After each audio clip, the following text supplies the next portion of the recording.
Hello guys, my name is Hugo. I want to introduce to my friend Mili. He's a drone operator and cinematographer and photographer. And today we're going to talk about drones. Hello guys, hi Hugo. Thank you so much for having me on your channel. This is super cool. Today we're going to talk about drones, as Hugo said, and we have these three boys here, starting with Mavic 2 Pro, DJI Phantom 4 Pro, and the DJI INSPIRE2 with the X5S camera.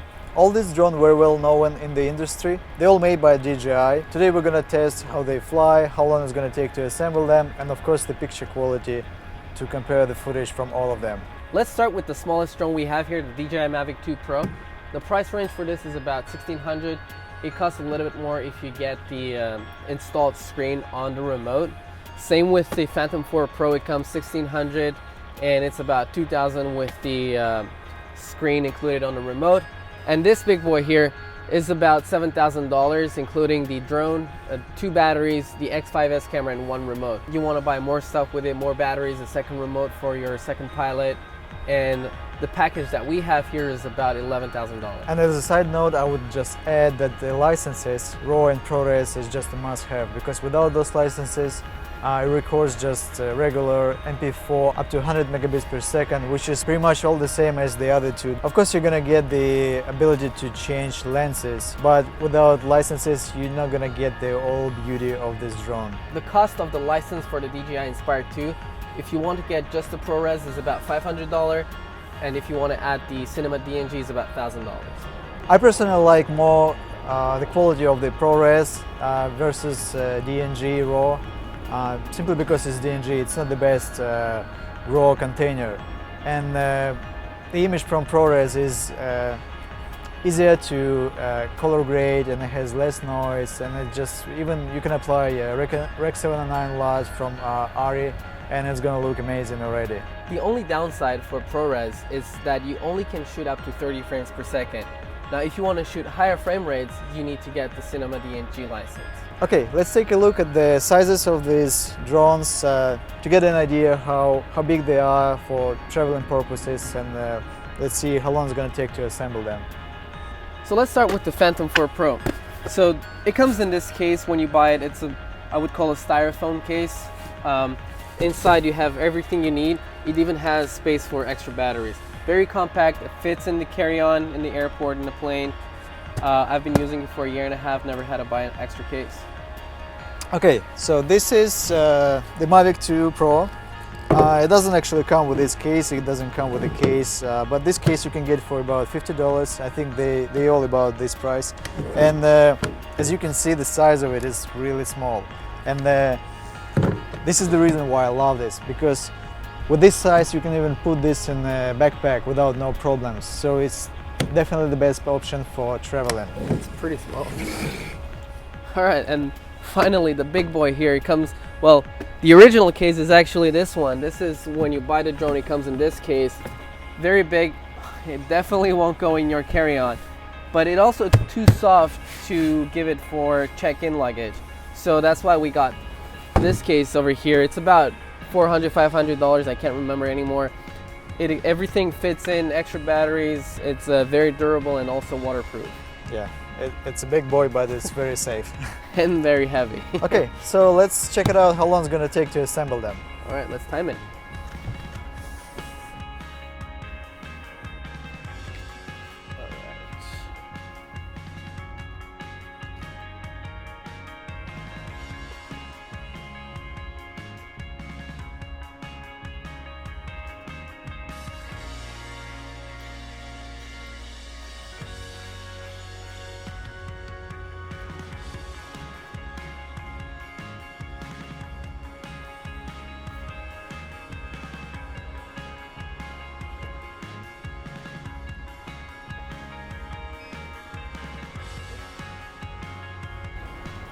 So as you can see, to just turn on the drone without having the phone in here, it took me about 35 seconds.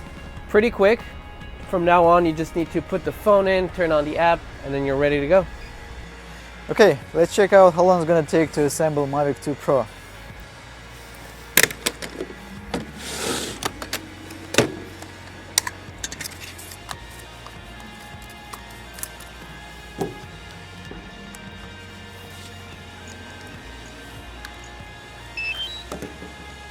Okay, 16 seconds.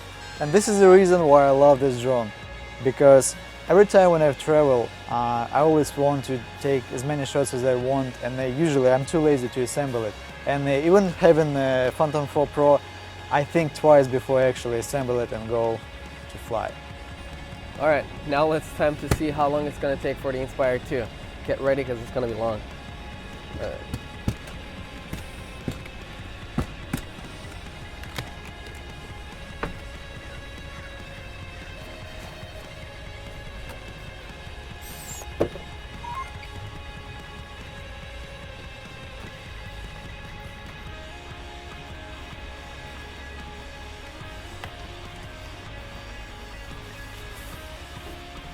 As you can see, it takes an enormous amount of time. And also as you saw, I cheated because I had the batteries already on it. If you don't even have the batteries on it, it'll take even longer. And also with the INSPIRE2, there's a lot of control of settings that you need to do before you fly to find out what format are you gonna film. And it takes a lot of time to set up this boy and to make sure you're ready for the flight.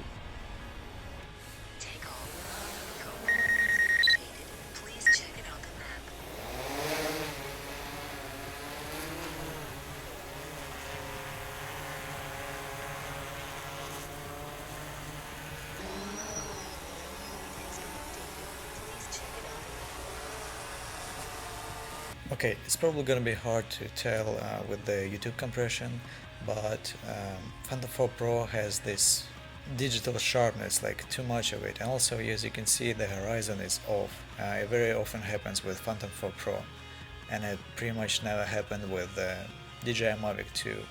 So here DJI Mavic 2 Pro, and as you can see the image is it doesn't have this digital sharpness. It looks a lot more cinematic, and it's only with the Hasselblad lens. As you can see, that field of view of Mavic 2 Pro is more narrow. Phantom 4 Pro has about 24mm and Mavic 2 Pro has about 35mm, and I personally like more the way Mavic 2 Pro looks.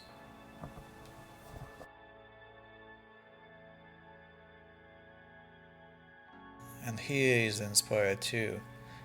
So INSPIRE2 has pretty much the same dynamic range as the Mavic 2 Pro.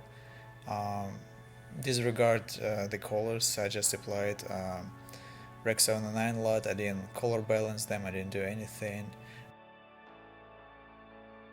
And with the Phantom 4 Pro I use the standard color profile simply because D-Log is useless on this drone because it doesn't have enough information. Like Mavic 2 Pro has a 10-bit image and it's very easy to color grade. It pulls up lots of color information. Phantom 4 Pro, it's better to shoot with standard profile.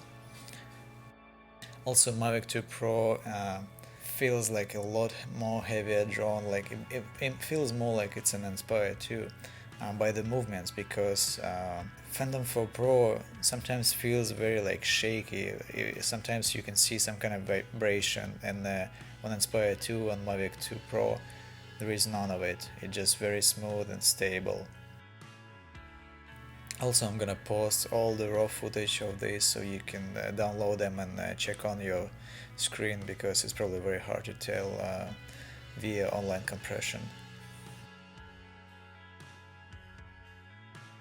I don't want to say that DJI Phantom 4 Pro is a bad drone. It's a great drone and I've been using it for like a year or even more, and you can get great images with this. It just right now it's the same price as the Mavic 2 Pro, and to me personally Mavic 2 Pro is a lot better drone. And also, as you can see, the Mavic 2 Pro has no problem with the horizon. It's just perfectly straight and the movements are very smooth. No shakes, no vibration, nothing. It feels like it's a very big drone. Like it feels like it's an INSPIRE2. When I actually got DJI Mavic 2 Pro, I was impressed by the way it controls and feels. And it's small, it's very tiny.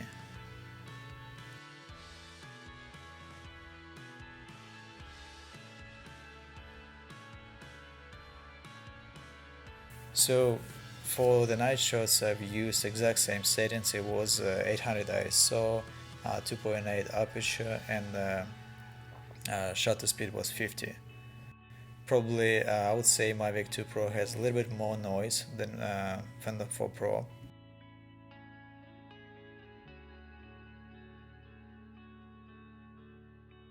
And also on DJI INSPIRE2 I used a standard color profile simply because it has less noise. In this profile D-Log is pretty noisy, and as you can see exposure is better just because INSPIRE2 has a lens that has aperture 1.7.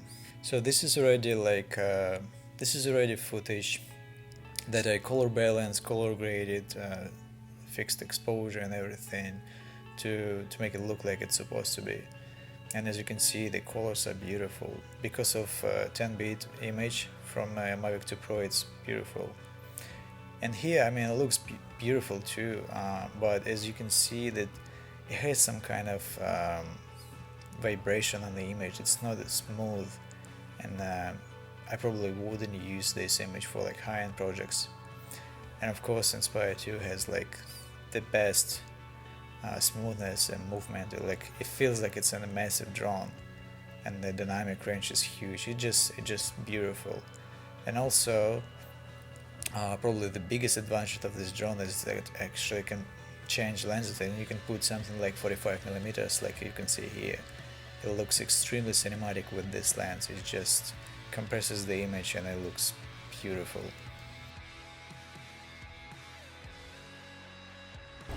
Okay. Alright, so with the INSPIRE2 you have the ability to have two operators, one who's going to control the drone and the other person who's going to take control of the camera.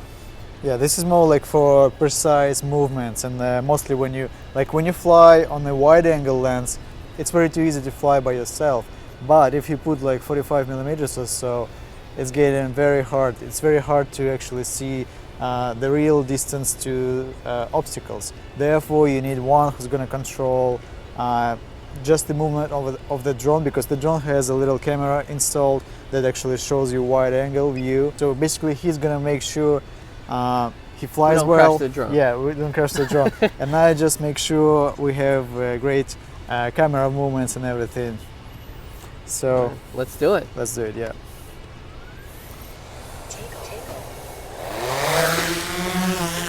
Landing gear raising.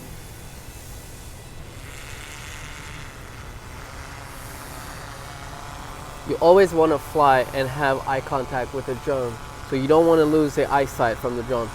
If you have buildings like this around us, you don't want to fly around the building and don't have any visual contact with the drone, because you have no idea where it's exactly located and what you can hit, even though you have visual references from your device. It's a pretty cool thing about INSPIRE that you can actually roll the camera to give my movement like you are flying on a helicopter or so.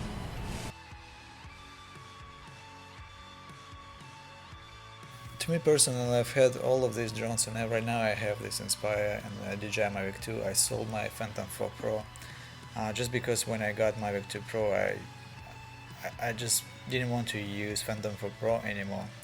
And with this drone, with Mavic 2, it's just probably the first drone that I can actually use and be happy with the image after using INSPIRE2, because when you use INSPIRE2, it's just such a great quality, such a great image.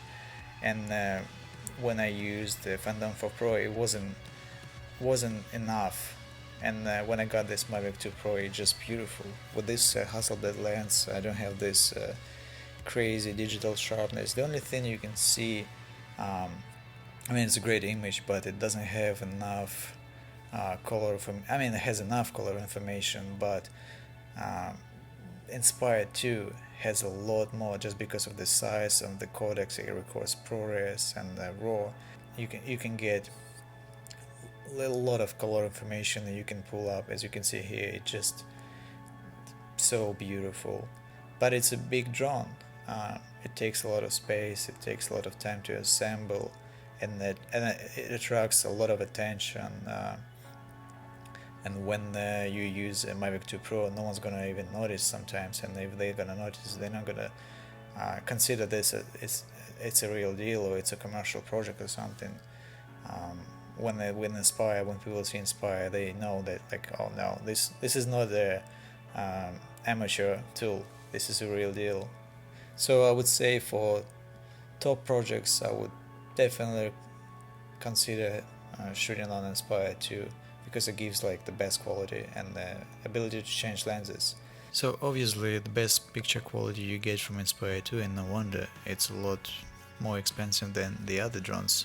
And for top projects I would definitely use INSPIRE2, but if you're tight on budget, I would just use Mavic 2 Pro because it still delivers a great image, and if you know how to calibrate, how to work with this image, you can get amazing results with it as well. I hope all this information was useful for you. Click on subscribe button if you want to support this channel, and hit like button if you like this video. Thank you for your time. Bye.